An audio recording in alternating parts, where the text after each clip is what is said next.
Effortless living, to live the kind of life that you're just allowing things to happen, dropping into a state of allowing, is quite poetic. It's lovely, it conjures up lovely images of harmonious living, things just falling into perfectly into their own place. Does not exist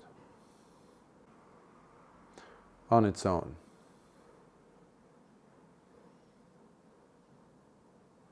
Does not happen because you simply allow it to happen. So effortless, sometimes goalless living, despite the lovely, natural, if you will, harmonious states of mind that it promises, requires a lot of participation from us. One term that we have in English is perseverance. Another one is resilience. To put up with difficulties, challenges.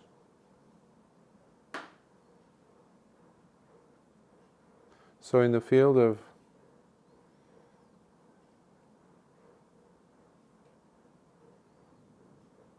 call it religious practice or spiritual transformative practice, which this path is all about, this Dhamma and discipline, what we call the dispensation of the Buddha, is about finding that balance. Balance is key. That's why the Buddha used the term Majjhima Pada. Majjhima means middle, balanced. As far as harmonious goes, that's where the harmony is. Between the perseverance, knowing exactly how much effort to apply, and allowing the rest of it to follow. The work that bears fruit requires a lot of you leaving things alone while you are infusing it with the necessary, motivated, intentional, participatory living. So there's nothing passive about it, in essence, which is something that most of us have idealized about the spiritual path growing up or being introduced to the field of religious practice, especially since the 60s, 70s, 80s, all those things that have been said about allowing things to be here and now, all that. These are simply statements that have been, statements of the Buddha, by the way, that have been taken out of context, highlighted by one individual or another, one tradition over another, over time, that is. So a balance is key.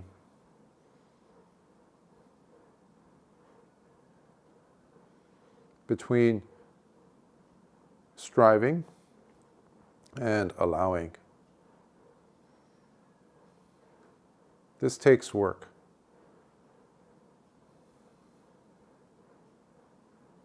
In the discourses, the Buddha explains clearly how.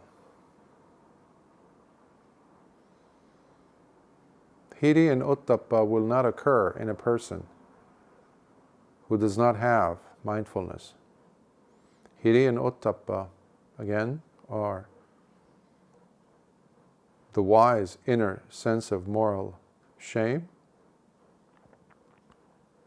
which we absolutely, every single one of us needs to be called a civilized being. It's not for some other people over there. In order for you to be cultured, civilized, truly deserving of the title of being a human being, working on your way to becoming noble, mature, you need to have hiri.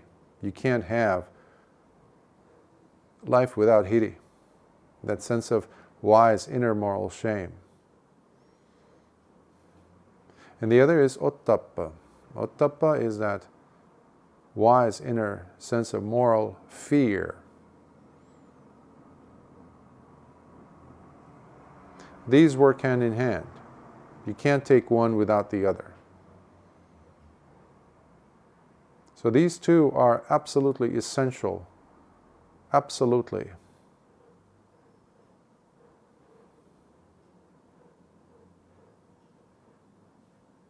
They're more necessary than oxygen, if you can imagine that. Because you will find places on the planet, in the oceans, in harsh climates, where there's no oxygen, but there is life. So they're far more vital in our lives than oxygen. So you cannot have hiri and uttappa without first having mindfulness. When you are living the kind of life where the effortless, only the allowing, just be here, just be now, just be, allow things to happen kind of mindset that is being advocated or promoted, forget about hiri and uttappa happening. They don't happen. A building does not get constructed on its own. Happen. It doesn't do that. Life doesn't happen like that. There's a lot of effort being placed.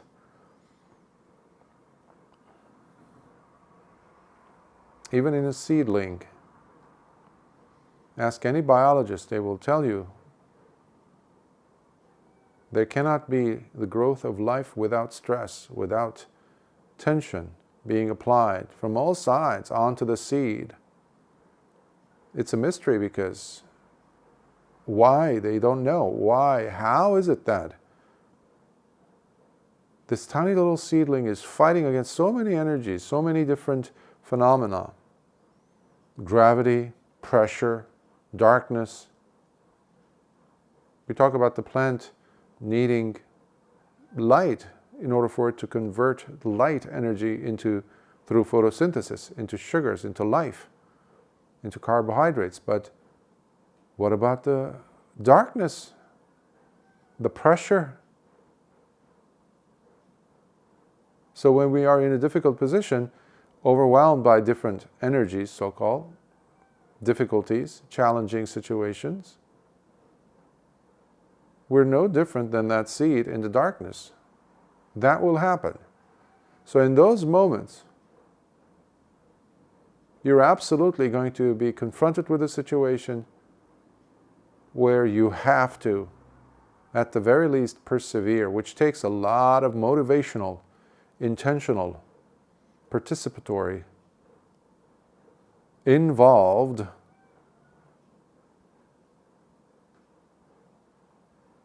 push from you in a certain direction.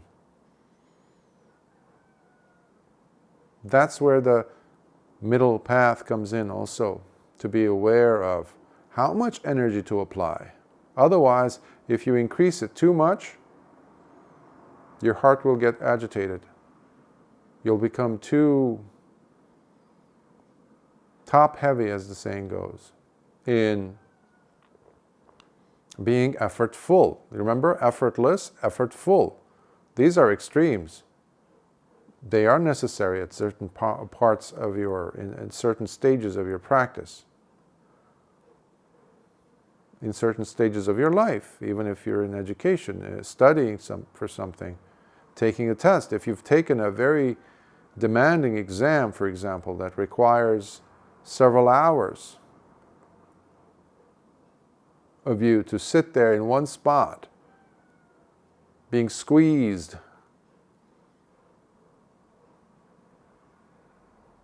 to get to be at your top performance level, to answer in the right way to questions that are very difficult.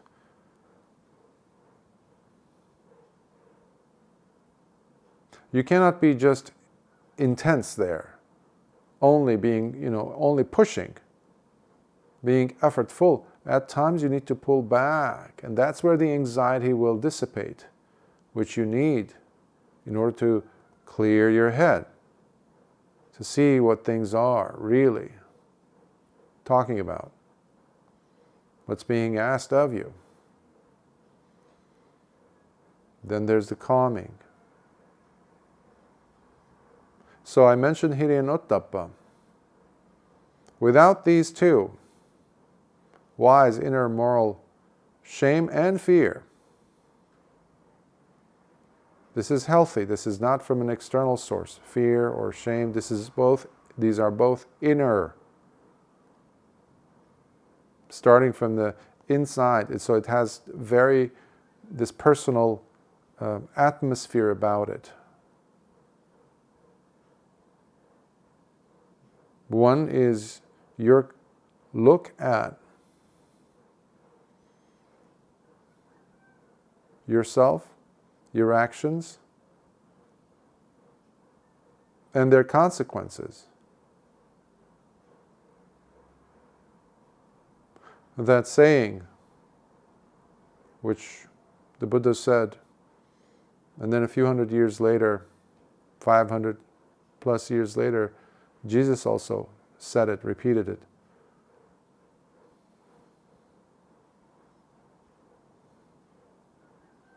What you do not want to happen to you,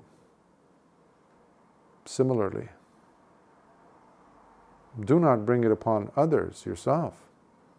And what you do want to happen to you, to come to you, then go ahead and offer it to the world. Give it to the world.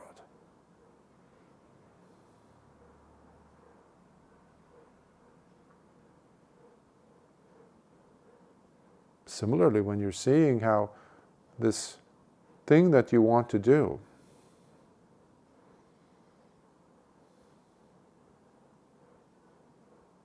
taking something that doesn't belong to you, doing something that if someone else had done that to you, you would be livid, you would be upset, you would be angry, you would not tolerate it. It's wrong, it's unacceptable when someone else is doing it to you. So here he's saying that inner sense of shame that comes up. Oh, I can't believe I was thinking of doing that. No, I cannot do this. No. Yeah, I have the opportunity to do this, but what kind of an opportunity is that? Because if it were someone else doing it to me, I would absolutely, completely not stand for it. I would resist it. Okay, but now you're on the other side. You're the doer of such an act, such a thought, such a speech. Oh, okay, I won't do that. So that sense of shame is hiri. No one heard about it, no one saw it. You felt it, and it's already presenting you with a sense of disgust towards the possibility of you having done it. Okay, that's hiri. Ottappa comes in and says, well, what if those individuals, those people, those beings whom I really, really appreciate and respect, if they were to know about these thoughts that I was just having, oh, no, I can't have that. That's like, hush. No, I need to obliterate these ideas, these thoughts. the moment they pop, the moment they arise in my mind, without letting them turn into reality for some form. That is the fear of what if it gets exposed. Oh, no. So you don't give it the light of day. The thought, the word, let alone the action, of course.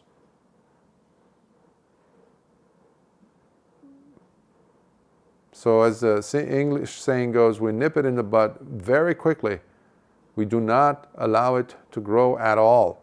So if you don't have hiri and ottappa, it's going to come out. It's going to manifest. And that's what we have. People saying, grown-ups, saying terrible things, doing several despicable things. And not even having an iota of shame or fear in their eyes, in their behavior, and they perpetuate it. Shamelessness has become a norm. In fact, it's celebrated. Everybody's trying to push the envelope. To where, I have no clue. But definitely, there's indecency. Vulgarity is a norm now. You see it everywhere. Everywhere you look, the six senses are picking up. The sounds, especially the images, the statements from individuals in your life. And that's where you know you need to cut these people out of your life. Cut these influences out of your life. Anything that is pushing you towards having less and less hiri and ottappa, you don't want to take part in. So, if you remember, I was mentioning how the Buddha says hiri and ottappa do not happen haphazardly. It's not the result of some happenstance, some random, arbitrary occurrence on its own because the stars have aligned in a certain way. No, none of that nonsense. It's actually dependent completely on your participation. Not just participation, in fact, willful, intentional presence and directional move in a certain direction, in a certain goal. So here is your intention to be and live in a certain way. So the idea of living an effortless life on its own is not a bad thing. It gives you a goal to work towards. But that walking and working towards requires us to put energy and definitely to persevere. Because the situations will not always be ideal. Far from it. Oftentimes it's a lot of resilience that is required from us to maintain the course, to not lose your cool, to not lose your sanity even, to put up with difficulties. That's not, the saying, be here now, is not going to cut it for you. You might actually get into resentful states of mind. You might become bitter, angry, even rageful.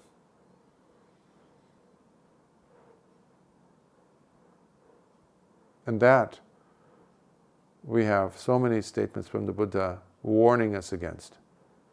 So this is an honest path. The middle path is an honest path. You do not make up stuff to cover up the facade, to camouflage what's really going on. That's why you have a lot of meditators with a lot of rage in their hearts. That they, of course, are not going to allow. Because what they have is a wrong sense of shame. Shame of being exposed for having such a rageful mind, such a impoverished inner world. So they present you with a different so-called reality. It's a cover-up. But why?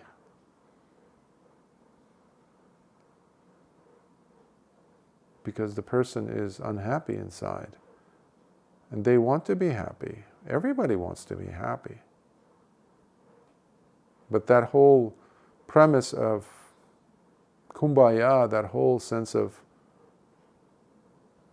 Let's be all happy, let's be all united, all that. That's a lovely image, but it doesn't go anywhere. The seed has to do its part to grow, push down, out, and up. That takes work. Spiritual work is the toughest work because it's found in every aspect of your life. It's not something that you find in a church, in a mosque, in a temple, somewhere. Once you walk into it, that's where you're going to greet it. No, it's there when you're brushing your teeth.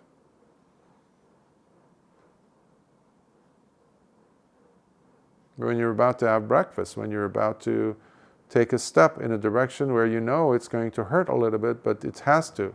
Like waking up and going to work when there's a snowstorm and you're going to have to drive through all that. Or when you have a terrible headache, but you still have to be at that meeting. Your religious practice has to be there for you, to guide you, to hold your hand, to push while applying these two, effortful and effortless attitude of applying the Noble Eightfold Path, which, by the way, is the step-by-step guide given by the Buddha. It's the actual, actionable, doable, basically, set of steps that will get you out of your difficult situation, and in a very successful manner, by the way, that makes you proud during and after, especially, of having applied it. So those steps are key.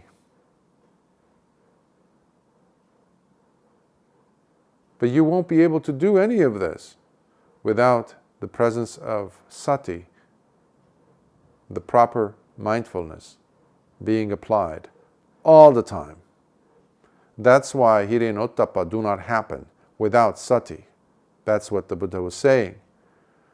And when you have Hiri and Ottappa, by the way, that's when you will be able to take charge of what follows.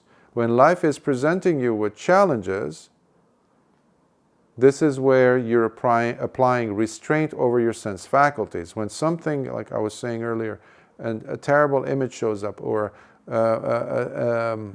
some source of information comes at you that can easily bring you down, let's say bad news or terrible news that you're listening to on the radio. Restraint of sense faculty comes in thanks to the presence of sati, which is applying Hiri and Ottappa. Now, because of that understanding and knowledge and information that you now have, you go ahead and you apply restraint over, and you turn off the phone or the radio. Why? Because you saw where this will lead you. You've been there before. This is what I also mean, that sati will take you all the way to Nibbana, to freedom from suffering. There's no guesswork in any of this if you're really paying close attention. This is why there is no such thing as, oh, let's be here now, let's just be, and we're going to attain the highest fruits of religious life. Nonsense. That's why all these so-called movements over time, sooner or later, they implode at least. They get into drugs, some form of drugs, which they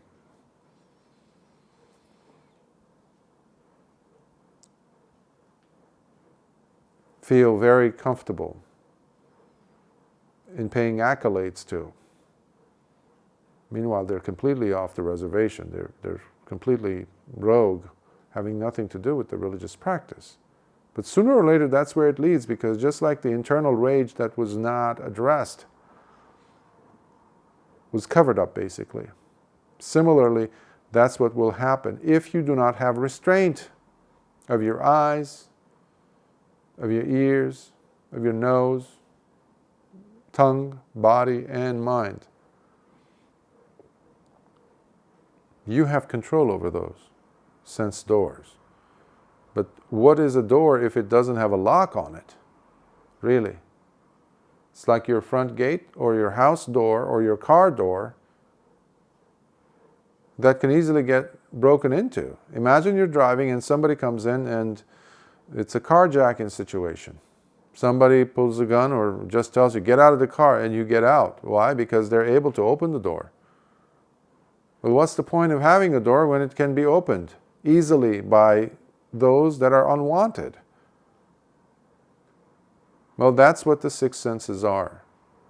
They're not always going to bring you beneficial information, beneficial influence.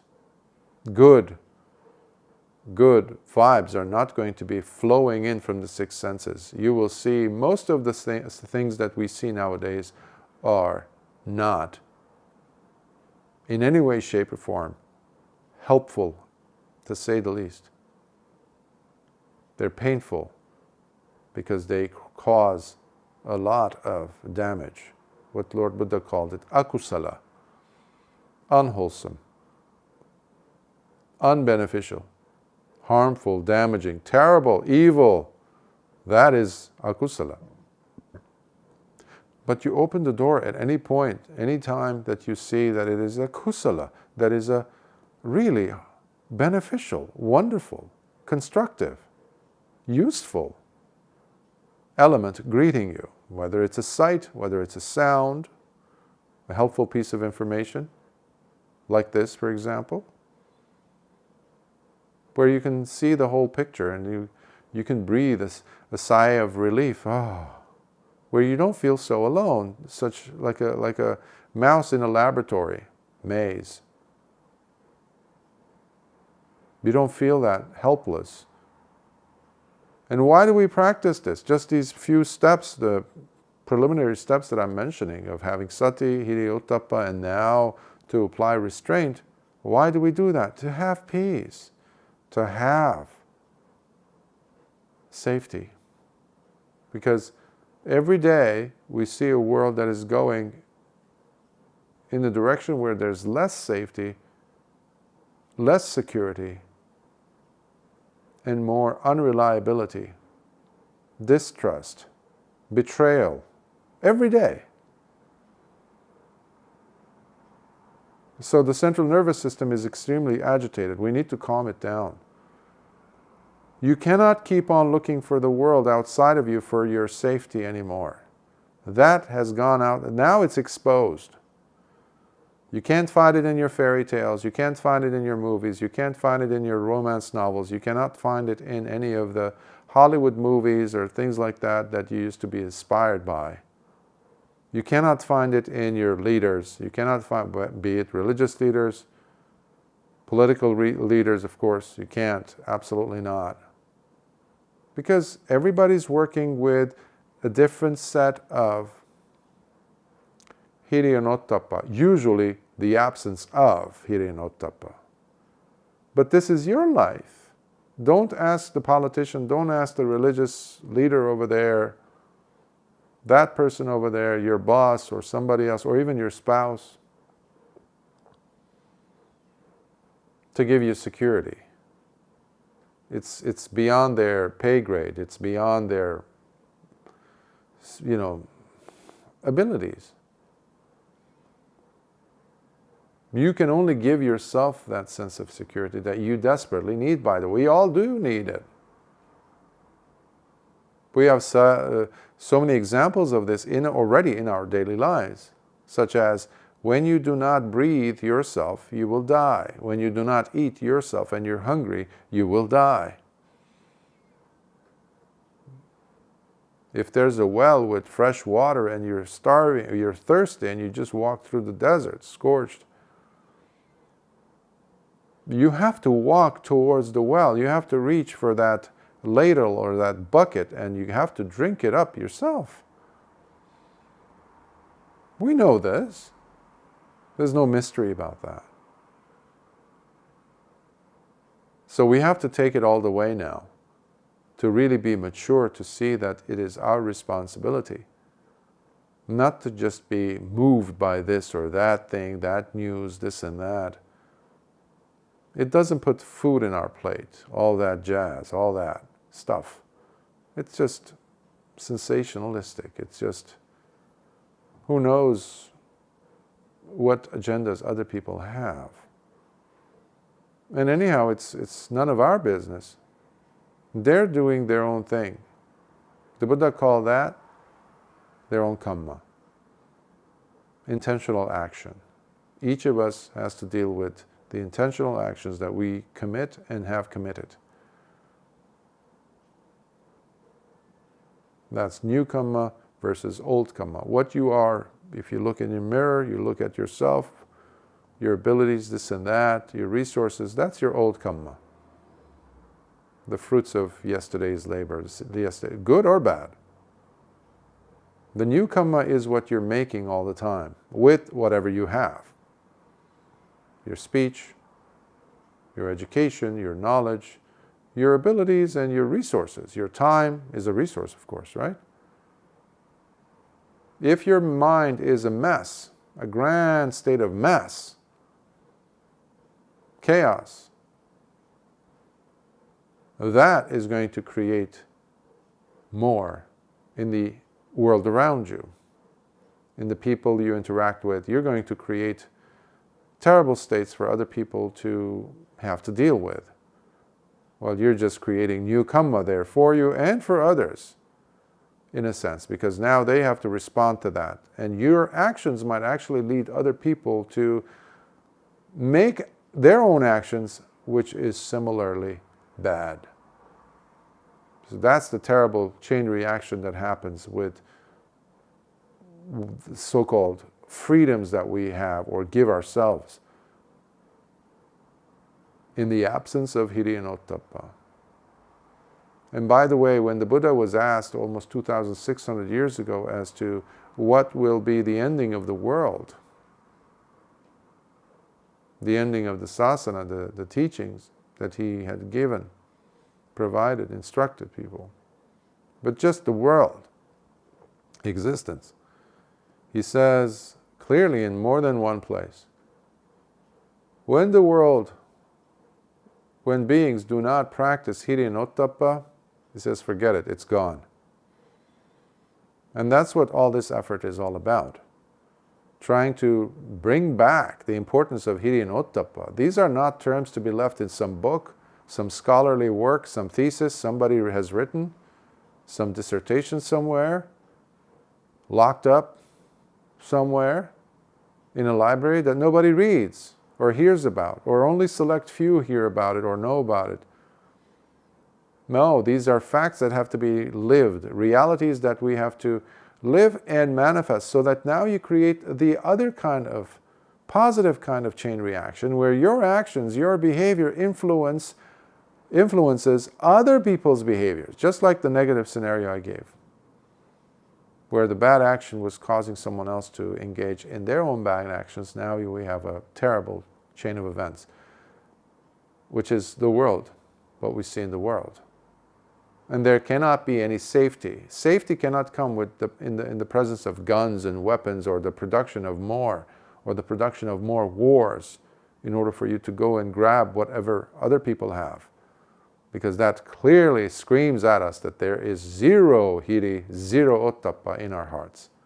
Because we're trying to get away with things because we can. Well, today you can, tomorrow you won't. No, we are presenting here the alternative, the healthy, the safe and secure method of applying our freedom of thinking, freedom of resources, meaning decisions, which cannot happen automatically by allowing things to be here now. No. You're choosing, thanks to the presence of mindfulness, and you're aware of what is going on in your mind, in your speech, in your actions, bodily actions. And based on that, you're taking certain steps, you're restraining yourself when you need restraint. And you're saying the right things, you're doing the right things physically, and because you're thinking the right things, because you're applying hiri and ottappa again. And when you do that, the world around you is influenced, whether you like it or not. Of course you're going to like it because of the results that it brings you. You feel more safe, you feel happier, more secure, and conversely, actually as a consequence, those around you will also be impacted, the positive chain reaction I was mentioning. And they too will start to mimic. We do have these mirror neurons,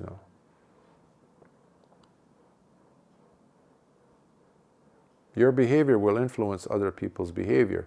And if your behavior is constructive, wholesome, beneficial, kusala basically, type of behavior, other people sooner or later will join in because they will see what is happening.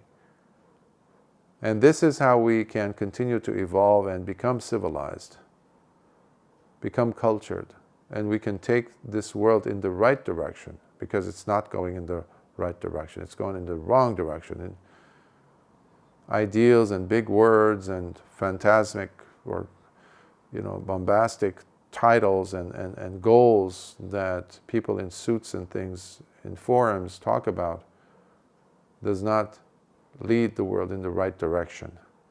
Our behavior does. And without hiri and ottappa, it's not going to happen. So anyone who is trying to speak what you think is truth, you need to look at is there hiri and ottappa? And if there isn't, then it means there's no mindfulness. It's just a sham. And the way to see if there is hiri and ottappa, by the way, is to look at the world. You look at their actions, their behaviors. What are they really doing? Beyond all the noise and all the fanfare and the festivities and all that excitement generating factors. When you silence them all, what is left to account for? What is there really? What is the action? That will tell you the presence or absence of hiri and ottappa, which have everything to do with you really actively taking a motivated position in living and conducting your life the proper way. Sukhi Hotu.